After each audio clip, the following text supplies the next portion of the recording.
Hi. Hello.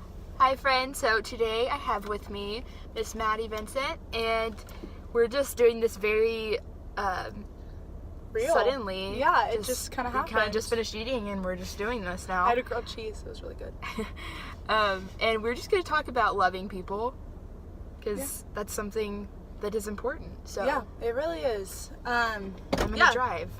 She's going to drive because we have homework. But, loving people. I think that that's so cool, but I think that also people miss opportunities to love people well. I think when I'm sitting in, my classroom or whatever, I don't know, I forget to love the people next to me and, even just through actions. I, forget that I'm called to love wherever I am, not just at church or just at certain places or when I want to love people, but it's an all the time thing, and sometimes it feels like it can be a job to love people, which is sad, but that's real. Do you ever feel like that? Yeah, no, I seriously, I think that, it's something that, it seems like there needs to be so much preparation for it and stuff, and, and you just forget, that's kind of annoying. You just forget that it, it's like something as simple just in your day-to-day life, and, even especially loving people, and, just from going to classes, and, just presenting yourself as, a joyful person, and loving people and stuff is important, for sure. Just, in our faith and stuff. Yeah. To, exemplify God well. Well, even, I sometimes think, I go to a Baptist university, other people can love other people, or, that's someone else's job. Yeah, or even, they already feel loved because they know who Jesus is, or they know people that love them, and I just, kind of overlook the fact that, no, I'm called to love Christians, non-Christians, all sorts of people. Doesn't matter their walk, because everyone is in need of love and true love. And and I think one thing we've actually been talking about it a lot lately, which we haven't realized, but just all of the different controversial things just in the world, and you just, I don't know, you forget that it can get complicated. As Christians, a lot of people think that you have to have this whole thing figured out of what do I believe and what do I not believe. I think that at the end of the day, as a Christian, you believe in love, and I think that that's all that matters is just showing love to those people, despite what they do and believe and everything. Well, I even think that there's a skewed view of love nowadays too. So if I can be showing love to someone in more of a joyous way and more of from a Christ-centered love to others, they can see that, and that can change so many perspectives of what love looks like. People think that certain tangible items will bring them love and joy and all those kinds of things, but if I can show them true love and genuine, real love to someone, they're going to be able to see a different side of Jesus's gospel through me. And I didn't even say anything about Jesus or anything. I think there's just a different type of love that is out there, that people see in people that are more joyous. Yeah, and it's not the kind of I remember I sat through some sermon or something one time about there's different types of love. There's the love that you have for your friends, and then there's the love that you have for a loved one, and then there's the love that is the Lord and His love. Yeah.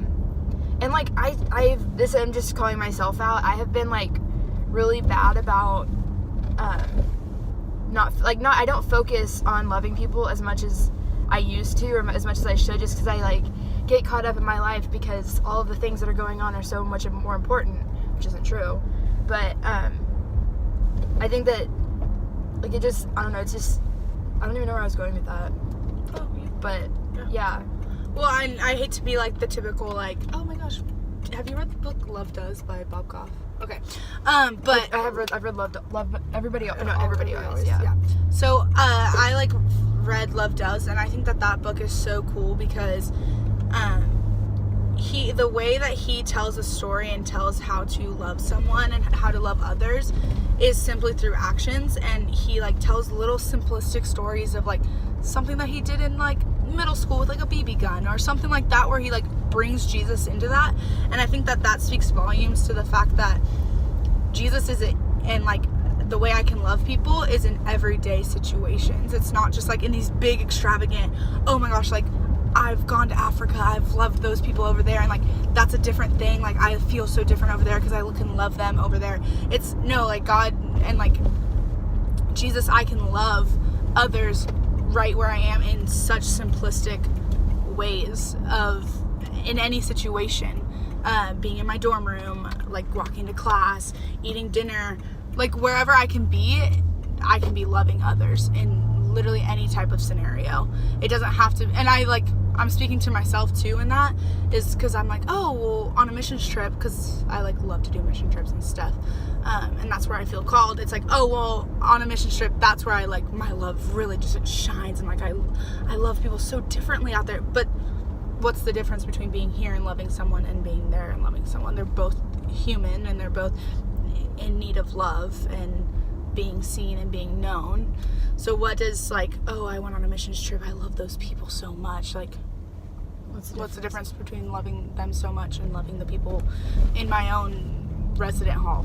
And like that, I had heard a sermon one time about a guy saying that like he was in ministry for a while, and he felt like a call to ministry, and then he felt God calling him out of ministry. But then, like, through that, God, like, helped him to realize that ministry is, like, everything. Like, any job you do, like, when you're loving God is, like, you're ministering to His people just by interacting with them in love. And it's, like, you need to be, like, very intentional with how you do that. Well, and I think that's where, like, so we went to church this morning today, and he was talking about, like, going out and being on mission in our city and, like, being out there. He wasn't saying go across the nations and love those people out there. He was saying no, like it's a mission to love those in our direct city right now. And he even mentioned like all the jobs that were there. It wasn't just like, oh, church pastors to love, church leaders and elders. It was teachers, moms, like children, like he named all sorts of people. There's no excuse not to love someone. And I know it can be sometimes hard to love people. There's definitely unlovable people like that I deem myself as unlovable, which is so not right. But I deem them as like, oh, well, they like, it's difficult to love them. So I'm just gonna like, not necessarily hate them and not necessarily not show them love, but like just avoid them. Or I'm just gonna like, oh, instead of walking that way to class, I'll just kind of like scoot over here. So it's not necessarily me like giving them hate, it's me ignoring them. And that's, I think, even worse on my heart, because you're like, wow, you are deliberately going against like what God has called you to do. And in Everybody Always, he made a good point about like, you know, like obviously the verse like love your enemies, or it's like a commandment, one of the 10 commandments. It's just in a lot of places, but love your enemy. And that's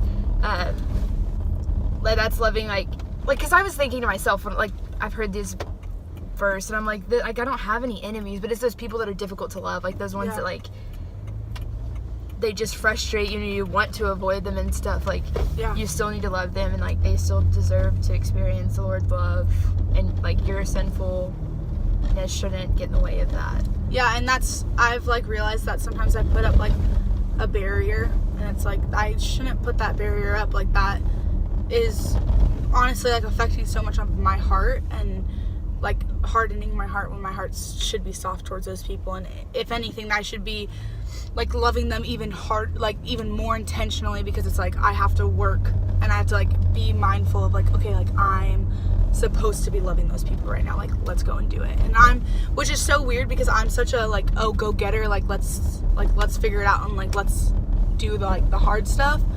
But when it comes to loving people, I don't know why it just is so like, it literally is so hard to do. And I think that's like my selfish side coming out, and you're like, oh well, like it's hard to do, let's like not like and I think there's also something to be said about like rejection in that, because sometimes the hard people, if you feel hard towards them, they sometimes will feel hard towards you. So you're like, well, I don't want to love them because they're not going to love me back, so like what's the point? And like very selfishly like wanting to receive back what you give. But that's not what God has called you to do. I think God has filled us with a holy love and a holy joy so that we can now go out and fill others and like love others. And so like realizing that, I think there was a shirt that I had when I was like in youth group when I was younger. It said like, Christ's sacrifice frees us to love the unlovable. And like that's so powerful, because like I'm already loved. I don't need a human to tell me like that I'm loved. I mean, do I want that? Yes, but I don't need it. And so being able to like realize that like I'm already filled with like a pure love that cannot be taken from me. Yeah. And so in return being able to fill others. And I think just to finish up, a good application for that is just to like daily, like when you wake up in the morning, pray for like the Lord's joy. And I know that's something I need to like start doing. It's just like asking like God, like I said joy, I meant his love. Asking God to like fill me with your love, like help me to love the unlovable, and like just stuff like that I think is important. Asking the Lord for help, because like his love isn't something we're capable of on our own, and neither is like living that out and being that. Yeah, like I can't do it on my own. I need his strength, because my strength is definitely not strong enough. I've tried to love people by myself, and I can't. I avoid them. Like it. Yeah. That's why we're doing this right now, is because no one's got it down. But just to get better at it. Yeah, it's something to work for. And that's not saying, and like, I'm not talking like, oh yeah, like it's always on my mind. Like, I'm not going to say that that's always on my mind, but it is something that I like have had to like pray for, and I am constantly having to pray for, and like constantly remembering like, oh crap, like, or even like I think at the end of the day I'm like, shoot, why did I like not love that person well today? And I'm like, Maddie, what are you doing? But I don't know. Yeah, so pray for that, and I just want to encourage y'all that you're capable of it, so just ask the Lord for it. You're not capable of it without him. So Amen. Yeah, so get out there, love people, and we will maybe see you sometime. Yeah.